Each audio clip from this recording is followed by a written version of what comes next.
So the last readings in the one and only Ivan are getting a little more intense. We have more questions, more predictions, more feelings, more thoughts. And so the last time we read, we ended up with, no one asked me to paint today. No one asked Ruby to perform. There are no shows, no visitors, unless you count the protesters. Mac stays in his office all day. So just think what you're thinking right now. You're thinking, what's happening to the mall? What's going to happen to all the animals in the mall? Because it appears like with the protesters and the inspectors, maybe the mall is going to be shut down. We'll find out.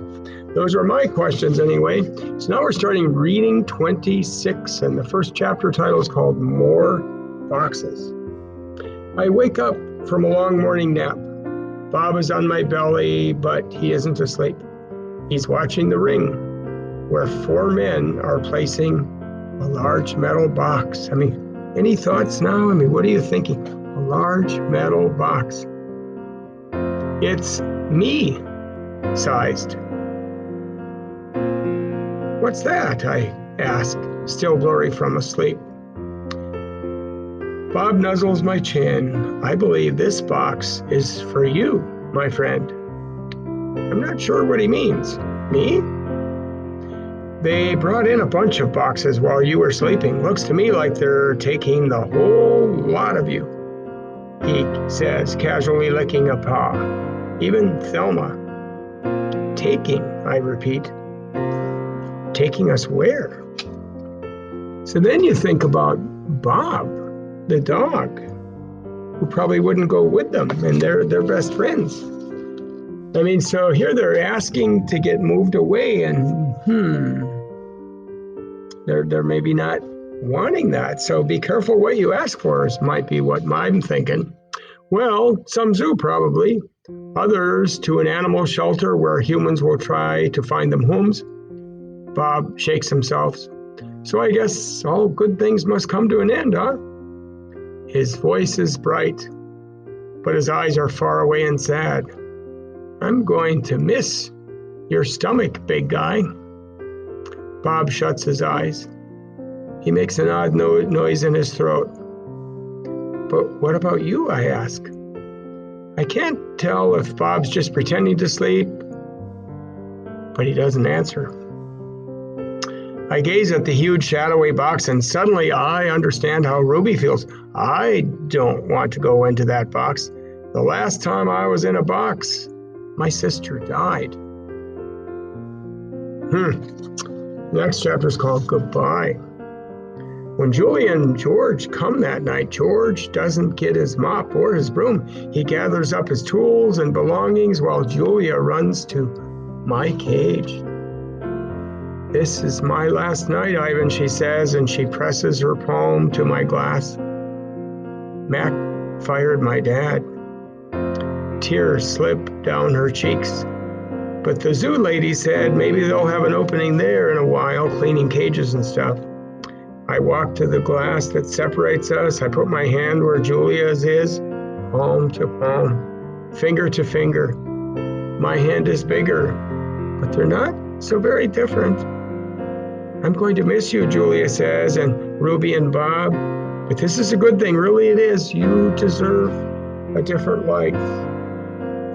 I stare into her dark eyes, and I wish I had words for her. Sniffling, she goes to Ruby's cage. Have a good life, Ruby, she says. Ruby makes a little rumbling sound. She puts her trunk between the bars and touches Julia's shoulder. Where's Bob anyway, Julia asks. She looks around under the tables in my cage by the trash can. Dad, she calls. Have you seen Bob? Bob? Nope, George says. Julia's brow wrinkles. What's going to happen to him, Dad? What if Mac shuts down the whole mall? He says he's going to try to keep it open without the animals, George says. He stuffs his hands into his pockets. I'm worried about Bob too, but he's a survivor. You know what, Dad? Julia gets a gleam in her eye. Julia, I just know what she's going to say. She wants Bob. Bob could live with us. Yep. Mom loves dogs, and he could keep her company. And Jules, I'm not even sure I have a job yet. I may not even be able to feed you, let alone some mutt. My dog walking money. Sorry, Jules. Julia nods. I understand. She starts to leave and then runs back to my cage. I almost forgot. This is for you, Ivan. She slips a piece of paper into my cage. It's a drawing of Ruby and me. We're eating yogurt raisins. Ruby is playing with another elephant, and I'm holding hands with a lovely gorilla. She has red lips and a flower in her hair. I look as I always do in Julia's pictures, like an elegant fellow, but something is different about this drawing. In this picture, I am smiling. The next chapter is called Click. The door to my cage is propped open. I can't stop staring at it. My door open? The giant box has been moved and it's open too, and the humans have pushed it against my doorway. If I walk through my door, I enter their box. The zoo lady, whose name is Maya, is here again. Click, yogurt raisin. Click, tiny marshmallow. Click, ripe papaya. Click, apple slice. Hour after hour, click after click. I look over at Ruby. She waits to see what I will do. I touch the box. I sniff the dark interior where a ripe mango awaits. Click, click, click. I have to do it. Ruby is watching me from between the bars of her cage, and this box is the way out. I step inside. That is the end of today's reading. Make sure you write a really good summary in the Google Doc, because your summaries are so awesome.